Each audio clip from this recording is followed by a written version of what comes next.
What's up, guys? Sub-Zeric here, back with another VOD review. Today, we're going to be VOD reviewing my own gameplay. I know I'm a scrub, I'm washed, but okay, I've been climbing a lot this afternoon with a couple of different strategies that, it's pretty obvious to people what's strong this patch, I would think. I haven't put out a meta video, but like, I don't know, maybe after today I will put one out because I finally feel like I'm kind of clicking with the meta. This was a Mordekaiser game. I think this patch, and just TFT in general for a long time, has become really focused on having a very straightforward path from the early game to the late game for what comp you want to play. So if you get a Noxus opener, a lot of times that means you're playing Noxus. If you get an Ionia opener, that usually means you're playing Ionia. And that's just kind of how the game goes. If you're a beast and you're offered a really good spot, sometimes you can pivot out, but the problem is a lot of these comps that you could pivot into aren't very good. So, like, for example, you get a Noxus opener, you have strong AP items, and you say, maybe I could pivot into Azir. The problem is Azir kind of sucks. So you don't really want to pivot into Azir. You just want to play Noxus because Noxus is good, even if you miss on Noxus. So that's kind of the angle that that I'm going to end up taking this game, is I get a solid Noxus opener, and I'm going to show you guys how to play toward the Noxus Mordekaiser comp that is kind of running it up on ladder. Also really important, we slam Gunblade here. This JG item, okay, maybe they're really smart people in my community, so maybe you guys can tell me, this item sucks now, and I'm not really sure why. I don't think they changed it. I think it's just bad on a lot of the... I think talking it out, it just clicked in my mind. I'm pretty sure it's bugged on Mordekaiser, and Mordekaiser's the premier AP carry. I'm pretty sure it clicked. Like, if Kai'Sa was broken, I think JG would probably still be good, but the problem is crit is bugged on Mordekaiser, so you don't want... At least that's what someone said in my chat, which I kind of believe. Sorry, I'll move my phone so you guys don't get the phone buzz. But yeah, like, I kind of believe it, because if you look at the stats on, like, IE on Mordekaiser, it's obviously horrible, and, like, the stats on JG on Mordekaiser also look, like, really bad. So I could actually believe that, I think that makes a lot of sense to me that they're bugged. So we're going to slam a Gunblade here and go for maybe, like, a Gunblade Guardbreaker, Gunblade Hodge, Gunblade... Those are the only... Gunblade QSS, actually, is another option that I didn't really consider because it's a pretty bad slam onto Cassio, but it is a pretty good item in general. I think a lot about this play here, about what I want to actually do, because I would actually like to hold on to the Smear to play the Noxus opener. The problem is it doesn't actually fit on my current board, but if I find one Swain, then it is going to fit onto my board. I opt for just the pre-level here. I think this is correct. I don't really want to get Samir in this round because it's weaker than my current board, but I do want to get it in next round, so that's what I opt for here. I want to slam something out of this glove ideally. Like I said, I think the Guardbreaker is the best possible slam in this space, and yeah, there's not even a QSS component, so I can't really take that. But yeah, like, I think if we weren't necessarily playing towards Mordekaiser, or if we were playing a more traditional AP game, maybe it would be JG, but I think because we're playing towards Mordekaiser, it just can't be JG. It's always going to be Guardbreaker, and, I don't want to slam JG and play into Silco, because, Silco is just weaker than Mordekaiser, basically. Though I think the stats on JG Silco also look bad, so maybe there's something deeper going on with this item. I'm not really sure. In any case, I'll slam my Guardbreaker here, and now we have a really strong opener. We also got to pick up the little doggy and a Fury here, which slots so perfectly into this board. This is like a very easy, like, if you play this level 4 board, these 4 units every time, you probably can't play it every time, but a lot of the time, you're going to win, because these units are just broken together. Nefiria activates Challenger, and it activates Shurima for your Cassiopeia, who's going to be your main AP carry, so yeah, it feels really good. We position like this, actually, because there's a rogue player, and we want their Graves to dash to backline. We fight, like, this person's actually, like, quite strong. Like, I got really afraid here. This Cassiopeia ascended with Ascension, plus the Darken bonus from Nefiri. She just cleans, and it is an easy 5-0. The only downside to this opener is actually, I look at my Noxus stacks later in the end, I'm like, why do I have so few Noxus stacks? And I'm like, oh, I didn't get Noxus in until 2-5, actually. So that's why we don't have as many Noxus stacks as we'd like. That's the only downside to this opener, is that we didn't get a 2-1 Noxus. But a 5 streak is a 5 streak. We'll absolutely take that. Another reason I want to review this game, actually, is because I think it's a bit low roll. So you're going to see my roll down here. You're also going to see my items here. Like, we get double belts here, but we don't really want to make a Warmogged. But yeah, look at this roll down real quick for how many Noxus units appear. Like, it's just infinite, infinite Kianas, just like absolutely nothing that I can actually play on my board. So I opt to pivot into this 4 Shurima version of the board. I think the only high roll there is that I did hit the Nasus, who is like a really, really solid unit. Also, I pushed 6 there just to get the level 6 rolls. I'm pretty sure that's worth it, especially when I'm 5 streaking like this. The downside is that because we didn't actually hit enough of our board, and because we have no like GS or Shred for this Cho'Gath 3, we can't kill Cho, and we end up losing our streak here. So very, very sad. Augment-wise, we take Gifts from the Fallen. I'm pretty sure I've taken this augment every single time I've seen it. The augment is just, it's just so broken. It's good in every comp, even after nerfs. It's just good in like every single comp. So take Gifts from the Fallen. From the Fallen. Gifts from the Fallen. It's just really good. Like I think 3 out of my last 4 games I've taken it, and you know, I've top 4'd 4 out of my last 4. Did I take it in the 4th game actually? Now I'm actually curious. I might have, no, I took it in, yeah, 3 of my last 4 games. Actually, oh yeah, that is a true statement, and they were all seconds, I think. So, and, you know, is this game one of them? Maybe, maybe not. I guess we'll see. This could be the 4th game, which is a first, XDD.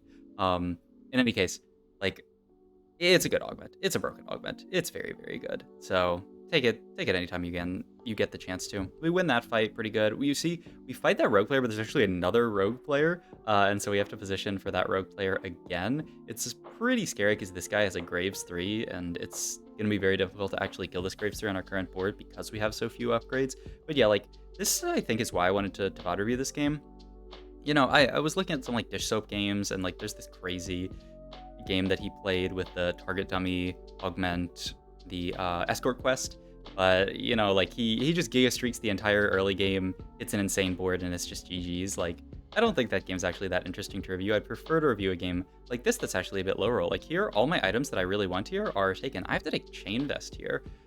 And the thing about Chain Vest is you actually don't want to slam Sunfire in a spot like this anymore, because Bramble Vest is just so important, and because we're not streaking. If we're streaking, maybe I would slam Sunfire if it was like a really good slam, but I don't actually really like slamming Sunfire in this position because it kills my Bramble Vest component, and the Giant Spell could potentially be something better.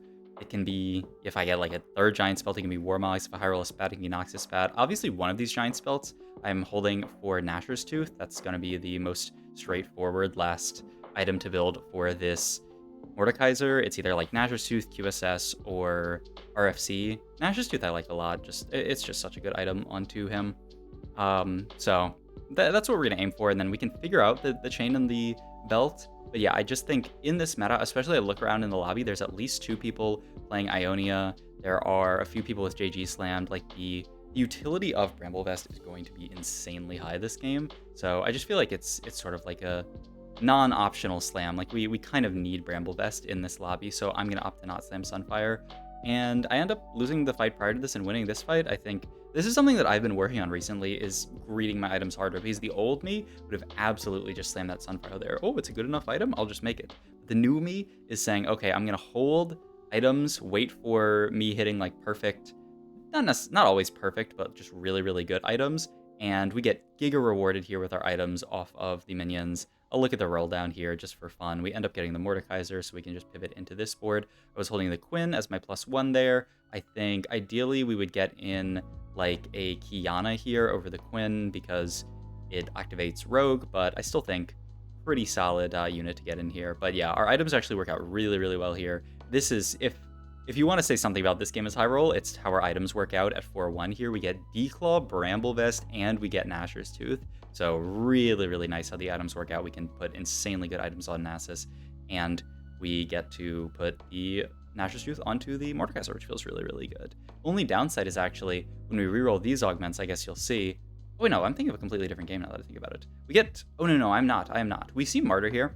I think Martyr is a really, really solid augment in this comp, but I see Noxus Crest here. I see the opportunity to play for 7 Noxus in this spot, and I just take it. I'm actually not 100% sure. I didn't actually look at the stats on Noxus Crest versus, I assume Noxus Crest is really, really 4.3 versus Martyr here. It says Martyr is actually better with, well, it says with 7 Noxus, so that's sort of like assuming that you get to 7 Noxus. I'm not actually sure what's best here in this position. I guess I could go to like comps and look at like a analysis of all of the comps together, but I wanted to take Noxus Crest here because it gives me a really big spike of of 7 Noxus when I push 8. The only downside is that I've slammed this Giant Spell onto Nasus here, so I can't even move Noxus Crest to him. But curious to hear what you guys think if Martyr is actually better there, because it means that it's going to be really hard for me to get to 7 Noxus. I'm going to need to find the Scion, but once I do find the Scion, it's probably stronger.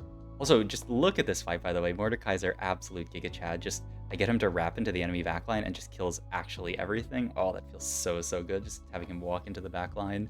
Item-wise here, we just want to figure out something to build out from this Giant Spell. I have the idea that once I find Nasus 2, because I have Nasus Pair, I'm just going to pop off this Giant Spell and then give him the Noxus Spat. So I'm going to start building towards Aatrox items. That's the only awkward thing about this comp is you kind of have to start building Aatrox items before you have Aatrox, and you don't have a great item holder. Like Darius is somebody, but it's not amazing. So make sure, put this here, and then pop that off so that we get the Noxus Spat onto the Nasus, and now we have 7 Noxus, and we have the Nasus too, so I say, you know what? I am down to just sack 2 more rounds here. Our board should be pretty strong. We're 62 HP. I don't need to roll here. So pretty proud of myself for not over-rolling in a situation like this. I think some people would definitely like roll here, like roll their gold above 20 and say like, oh man, I need to find Mordekaiser 2. But finding Mordekaiser 2 it's definitely good. It's important, but it's not, I do not need Mordekaiser 2 to be stable for these next 2 fights. So I can just chill for these next 2, econ up, then roll at 5-1, and I can potentially find my Aatrox, my Mordekaiser 2, and whatever else I'd want to put in on this board at level 9. It's probably going to be Heimerdinger at 9 if I can make it to 9. You see, I actually roll a little bit here, actually, because I'm never making 30 gold anyway, so I have to just roll. I know I can hit Kiana as well, so I roll a tiny bit here, just my gold above 20, because I know I'm not making 30 anyway, but we end up fighting the person who FF'd, so a little bit unnecessary here. We could have even stopped here, but I just thought, I'm not making 30 regardless, might as well roll a little bit of gold. And, you know, Kiana spikes my board decently, Aatrox spikes my board incredibly hard. It might even be a mistake to roll there. I think I like the idea behind just, like, not rolling at all those fights. I think it's just because I had a 3 streak and I really want to potentially, or I had a 2 streak and I thought, okay, I can protect this if I find Kiana. Like, that's a decent upgrade. And I'm rolling for Katarina, and I'm rolling for Aatrox. But yeah, you see now, I'm level 8, 40 gold here. The world is my oyster, and I get all of these free rerolls to roll down, and I find Mordekaiser with the free rerolls. Pretty quick hit this game. That's the other thing that you guys could call high roll this game, is I actually was able to hit my carry, because sometimes if you just giga miss, you giga miss. But I was completely uncontested in this lobby. I believe, no, actually, I think there's one person going for Mordekaiser. Oh yeah, it's the person who took, this was so tragic. The person who took Mordekaiser off Carousel was a Cho'Gath player, and they just decided to play for Mordekaiser as their secondary carry, which I was like, what are you doing? Please, get rid of this Mordekaiser. But it's fine. They only had like 1 out of the pool. They were just like going 8th. So pretty easy for me to hit Mordekaiser here. And like, while it's a bit high roll to hit the Mordekaiser in that amount of gold, I put myself into a spot here where, you know, I had 40 gold to roll and I had the free rerolls from the Bilgewater. Like, it would be absurdly low roll to not hit Mordekaiser in that spot, right? Like, if I missed Mordekaiser, that would just be insane. So on average, I'm definitely supposed to hit Mordekaiser. Probably hit him a little bit, you know, faster than I should normally have, but yeah, whatever. We take those. But yeah, now we're Giga streaking. This is the strongest version of the Mordekaiser board. I tried playing like a 4 Slayer version of the board yesterday, and I'm pretty sure that just stinks. I think you really want to play towards vertical Noxus, 5 Noxus without the Noxus +1, until you go to level 8 and find Scion, and then you can play Noxus +1. Or you can play 7 Noxus plus the Aatrox, and then if you have the Noxus +1, you basically do all of that, except you get to play 2 +1s, which here it's Nasus and Kiana, and the Kiana is going to turn into Aatrox. So yeah. I also have this idea of maybe somehow eventually moving Noxus Spat later. Also, isn't this fight so unfortunate? The reason we lose this fight is that the Echo ends up aggroing onto our Mordekaiser instead of our Nasus. Like, if Echo ends up on Nasus, then we win that fight. So, a little bit unfortunate. But yeah, I mean, I'm still, like I said, looking potentially for Aatrox items. I don't see anything really good for Aatrox at this point, so I decided to just go for the Redemption. You could go for GS potentially. And it's a pretty tanky lobby, so maybe you could argue that the GS is better. I just think Redemption's really good right now. I get dropped to GP, and I say, you know what, I'm just going to go 9 here, play for the GP, because it's a huge spike for my board, and, I mean, it's not like I'm dying here. I just think there are a lot of really strong boards in the lobby, and especially once I hit 9, like, Econ's going to start to be kind of fake. All I have to hit at this point is Aatrox 2, the Heimerdinger, and I'm basically done. So I say, you know what, I don't really value gold that highly here, and like getting in the GP, getting the extra attack speed and CC reduction for Mordekaiser is huge. Like, this fight is surely a GP diff, so I actually like that decision a lot in hindsight, looking at how that fight went. But I think just like in the moment, it felt good to get the GP in. Getting the CC reduction and the attack speed onto Mordekaiser just feels so good. Late game, we do probably prefer just playing Heimerdinger because we have 0 shred and 0 healing reduction, so getting those stats is really important. But for now, we can just play the GP because we hit it. Like, this is another fight that's like, it looks kind of scary, but I end up just, like the GP casts and my Mordekaiser walks straight to backline and it's just GG's. Like, my Mord is so tanky. Like, nobody can kill him, especially with, the extra tankiness from the 7 Noxus and the gifts from the Fallen. Like, nobody's killing this guy. I actually scout around here because I see this extra Nasus and say, like, okay, it could potentially be like a Nasus 3 angle. The only problem is I'm kind of broke. Like, I only have 20 gold, but, I am level 9, I'm 50 HP. It's pretty reasonable that I can chill for, like, a little bit, so I decided to hold the Nasus on the off chance that, like, we high roll a bunch of Nasuses. Find another GP here, but we're just going to roll down here to try to find our Aatrox. We also find the Mordekaiser here to look potentially for Mordekaiser 3, but, like, I'm kind of far off of that. So this is basically the final board. Eventually, Heimerdinger is going to come in over GP usually, but I do keep the opportunity of hitting GP2 in here because, like, if I hit GP2, it's probably just play GP2. And then I take Edge of Night for the Aatrox because, it's just a really good Aatrox item. Also, oh my god, check out this Nasus, by the way. You think he's going to lose this fight? No, he's a beast. With the Declaw, with the Gifts from the Fallen, with the Harm Assist healing, like, he's actually a monster. But yeah, I roll here, finally hit Heimer 2, and I say, okay, you know what? I'm just going to play for Heimerdinger, and I'm going to roll 2, try to find some of his upgrades. I really want a Shrinko and a Burnow at this point in the game. I get the Goldenator and the Burnow, so now all I need is Shrinko, and I'll be pretty happy with it. I do think it's I'm not 100% convinced on Goldenator in this comp. I don't know. There's a decent amount of, like, splash damage that, like, Aatrox is doing, so I think it's not that bad. It gets a few executes here. I think it's pretty good. Now, here is my nemesis this game, by the way. This is this Kale player who has the Kale Augment Petrosite Shackles. I know it's lore, but the fact that this Petrosite Shackles augment makes the Demacian units do extra damage to Noxus units as well is just so gross for me because, my entire board's Noxus, my main tank is Noxus. Here's, like, another situation where, like, maybe moving the Spat over from Nasus onto Aatrox would help me deal with that board because maybe Nasus would be able to tank a little bit longer, but I don't know. I would have to find a good item to put on Nasus. Like, I would want a tank item here, and the problem is there's no tank item here. I guess I could take Nashor's Tooth, after our discussion yesterday about just putting Nashor's Tooth on your AP tanks. Maybe you just put it on Nasus. The problem is he doesn't scale very well with AP.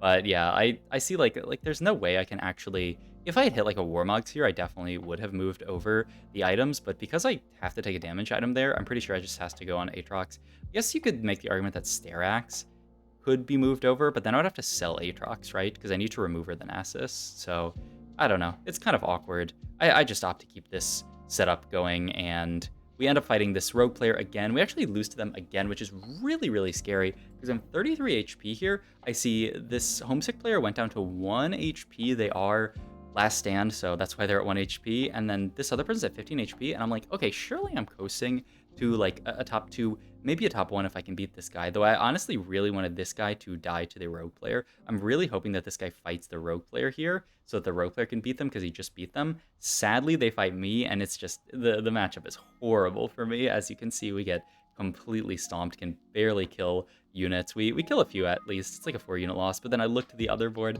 and oh no, this guy's winning, so they both win. I'm down to 4 HP, and I'm like, there is no way. There is no way that I'm level 9 here, 7 Noxus, and I'm going to take a 3rd in this lobby. It's just actually not acceptable to take a 3rd from this position, so I'm gonna do what I do best, clutch up, hit some good rolls, allow Mortdog to bless me. We have so much gold to roll, and we have these 2 pairs. We're going to roll down here, keep rolling, and try to find this Mordekaiser, really, or not Mordekaiser, but Scion, really smart by myself, by the way. You notice what I do here? Wait, I'm not an idiot, right? I am an idiot. Okay, never mind. Don't pay attention to this. I thought I needed the extra gold to make this... I thought I needed the extra gold to make the Scion, but I could have just sold the Swain I had on bench. But if I was 2 less gold, then... If I was 1 less... If I was 4 less gold, then this would have been genius mode. Also, I get to move the items over to the Scion, but I'm pretty sure I still have this remover, right? In any case, it's a top 2. We have to fight this guy one more time, but as I said, the Petrosite Shackles basically make this impossible. there's not much to be done in this matchup. I think, okay, like maybe if I get my Mordekaiser away from the Kale and he has time to scale up, maybe he can win the fight. And like I do have a bunch of 2-star 5 costs on this board, and they don't have any 2-star 5 costs on this board. Like maybe there's a world where we beat it. They do burn through like so much of my board, and it's like almost close, but then the Aatrox dies. We can't get to the Kale in time, and it is a second. So hope you guys enjoyed this video. If you did, please like, comment, subscribe, check out my Twitch and all my other links down below. Thank you.